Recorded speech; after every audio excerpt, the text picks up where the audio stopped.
Hi, everybody, and thanks for joining us for another quick hit with Complete Intelligence. My name is Tony Nash. Today, we're joined by Patrick Parrott-Green from PPG Macro, and we're talking about the year ahead, 2022. Patrick, can you tell us a little bit about yourself before we jump into the topic? Sure. Well, I've been around for an exceptionally long time. I started my first job in 1987.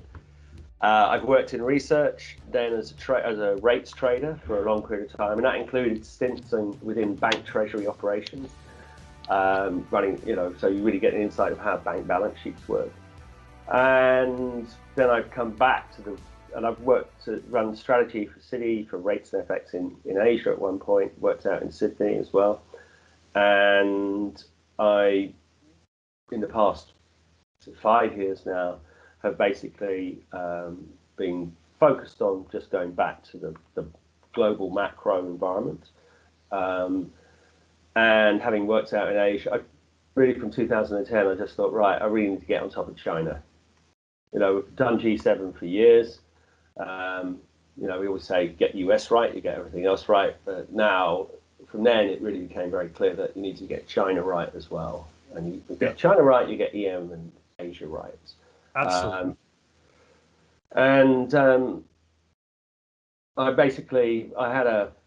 If you can have a good pandemic, I actually had one. So I was on CNBC in late January of last year, trying to explain to people that COVID was going to be an absolute mother.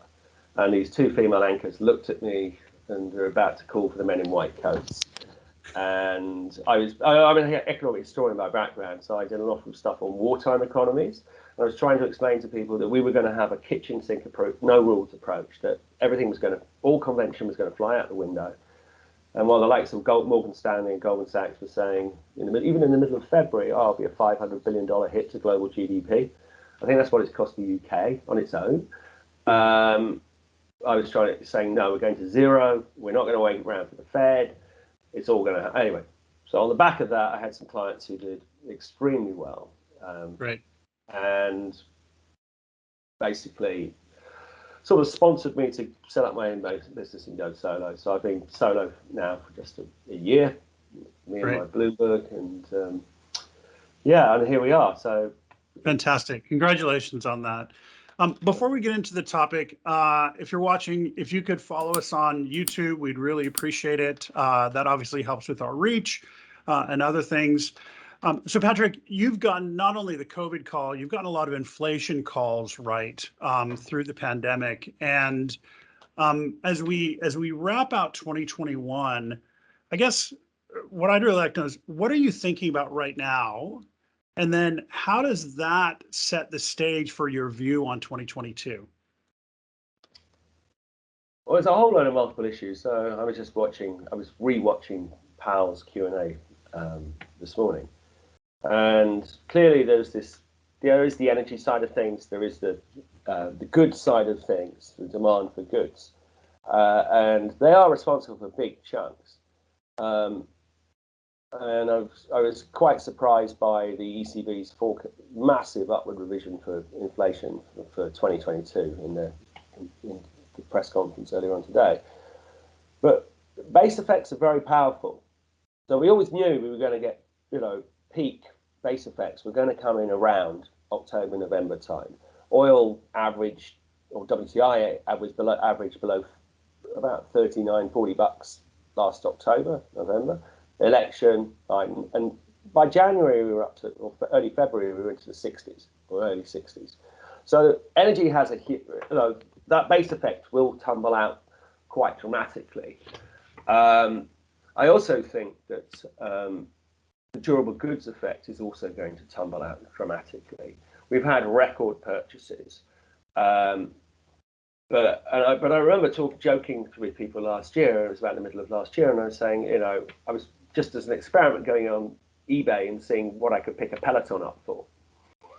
So everyone got their Peloton, or they bought the flat screen TV, they did the house, they did the kitchen because everyone was at home. And I think when you look at durable goods purchases in the US, and it's a chart I've posted many times on Twitter, they are off the charts, and they're off the charts relative to disposable income as well, which is now falling. Okay, partly due to inflation as well, but in the US, we've also got this remarkable thing that it's very different to other countries. So you look at the UK, we had the employment data out the other day. We've now got more people on payrolls than we had pre-pandemic. Non-farm payrolls are still down 3.9, and in Europe, employment has been much better. So the great retirement, the great resignation seems to be a US phenomenon. But I think next year the risks are that goods purchases collapse and pricing power similarly collapses with that. And even things like autos as well will pass. So we know full well that the auto manufacturers have got lots full of 95% completed cars. And the chip shortage is actually easing. It's not that the world has run out of chips. BIS has published some papers recently looking at chip supply.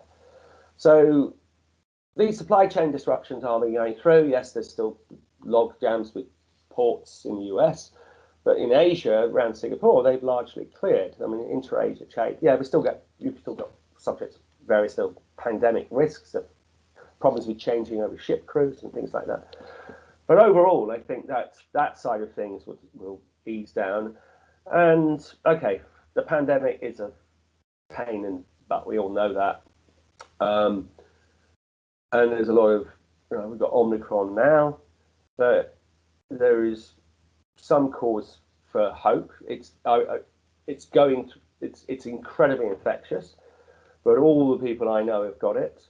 I don't know anybody who's had it really bad. Whereas I know people who even had Delta and they've been jabbed and they were really late. They didn't hospital. I don't know anybody hospitalised really.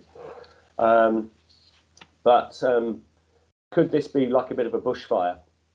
It goes through very quickly, but actually then we have the benefit, because it's so infectious, so many people get it, that herd immunity becomes higher, and actually by February we're back in going, everyone not giving damn, which is what I they love were. your optimism there. I love it. I let it be so. I hope it happens. But let's not forget the underlying reality. I mean, people seem to sit there in sort of myopic, rose-tinted glasses and look back and think like, oh, wasn't it wonderful pre-pandemic? No, it wasn't. The world central banks weren't cutting rates in 2019 because we were in good shape, and there wasn't a load of excess capacity. My concern is now that actually we talk about capacity being built, so record orders for container ships have leapt. However, the volume of global trade actually is not particularly high. It's more because of disruptions. Right. An empty container has been trapped in places, so people are building more containers and they're building more factory space. But once the supply chain disruptions calm down, then you're going to be left with even more excess capacity.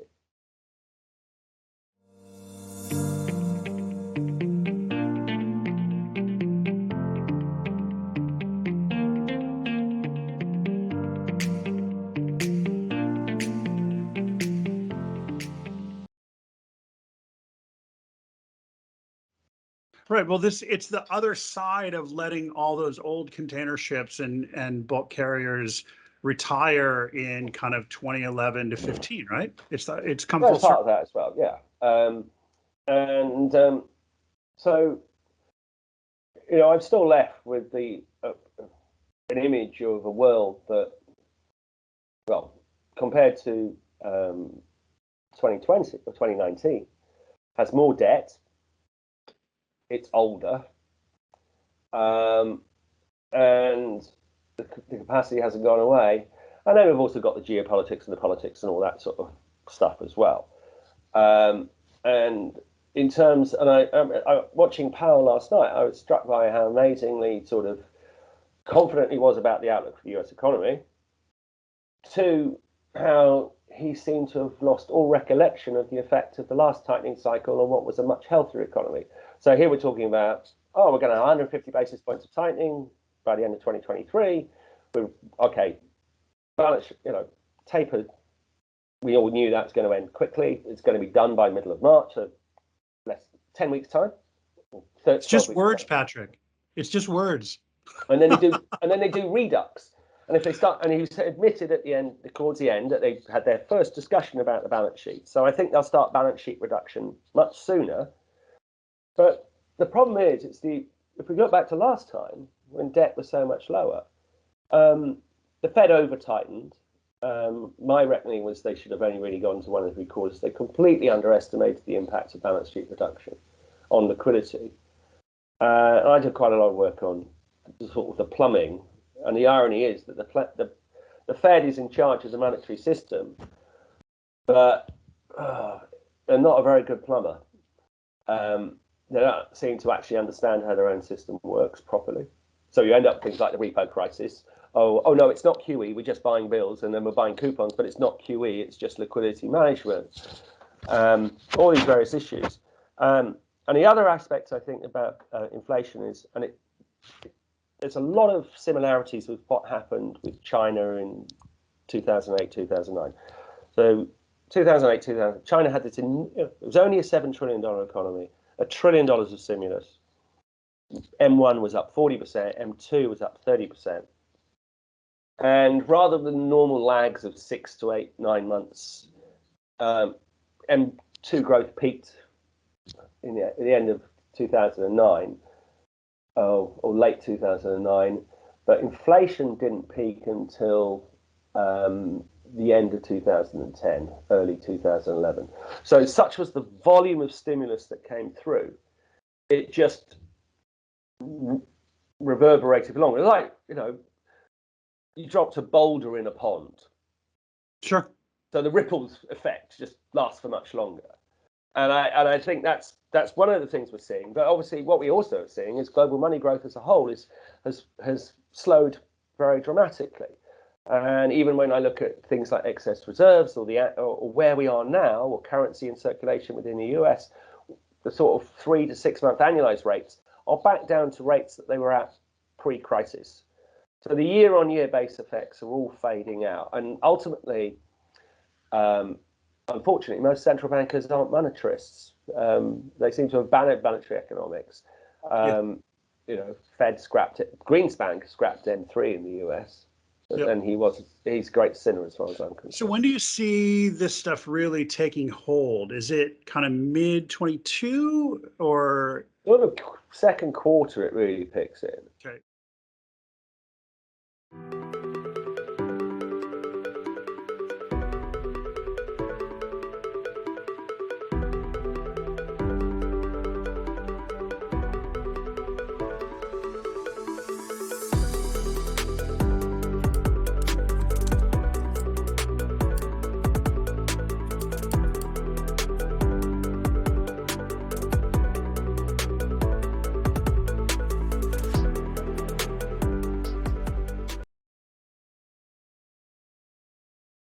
And we got the other side of it. So we got a US that's doing okay, or brilliantly as far as pounds and the Fed's concerned.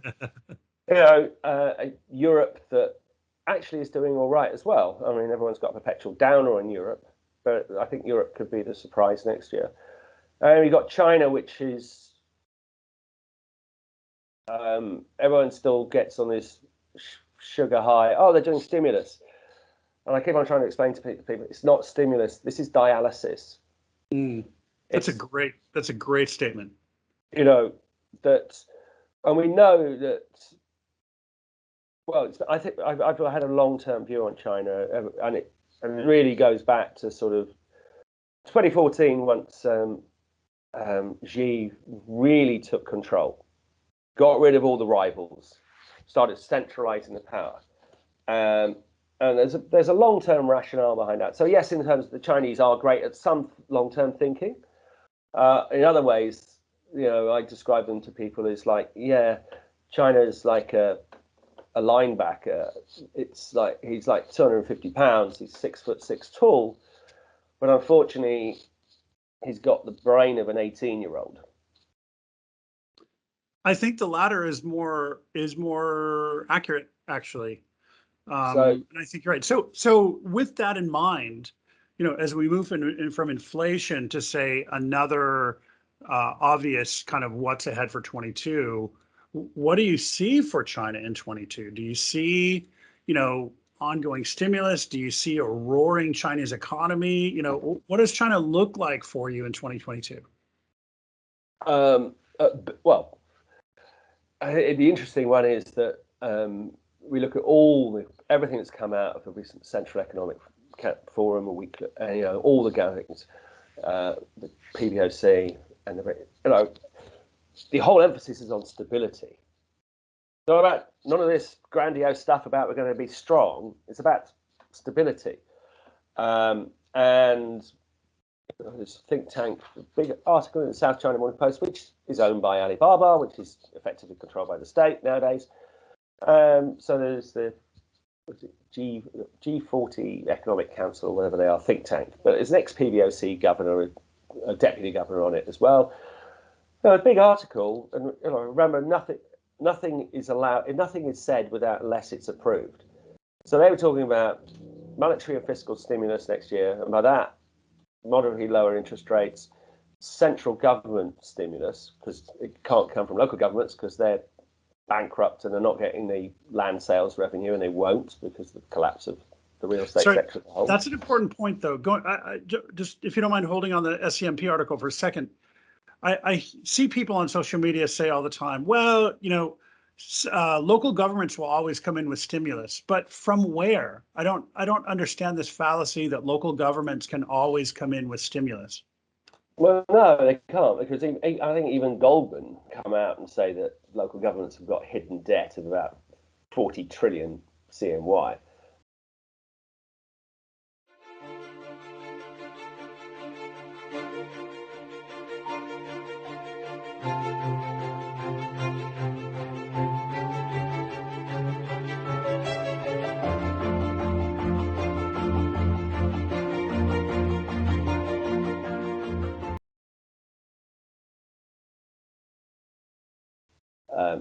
So, and all their various SOE, little financing vehicles, they're screwed.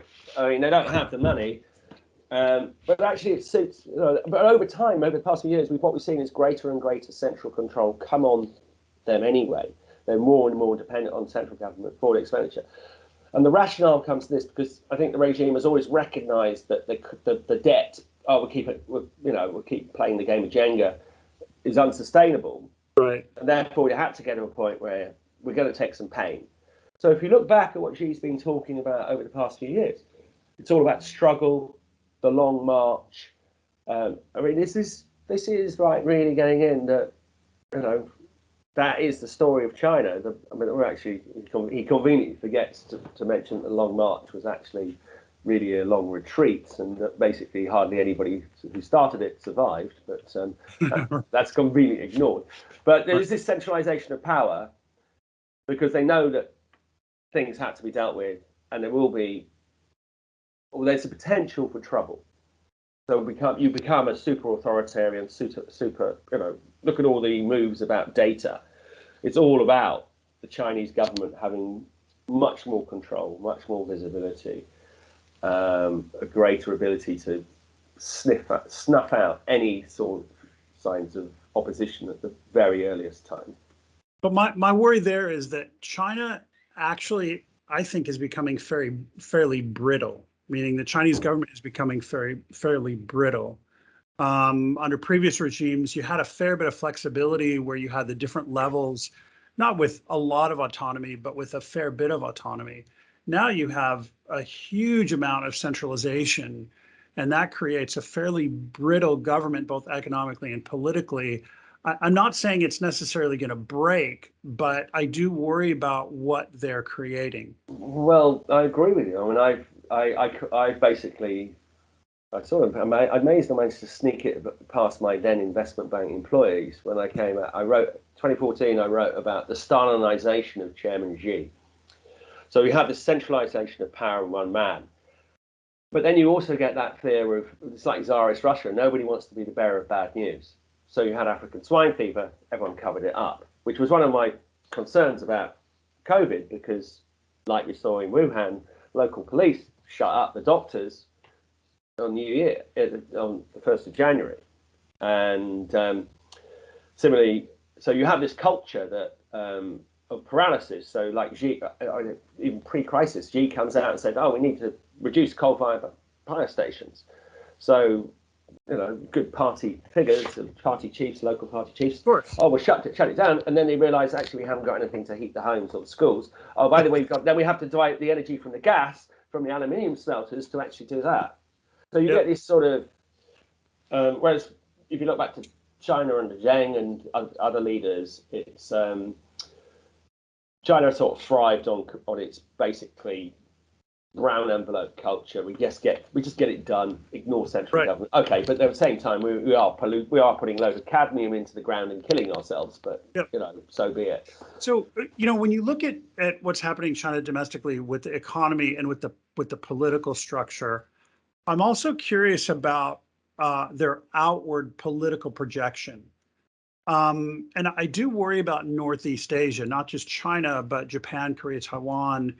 And I'm curious, since you have such a historical background, I'm curious what you think about China in terms of political projection, say for 2022. Are you worried that they're going to become aggressive in 22?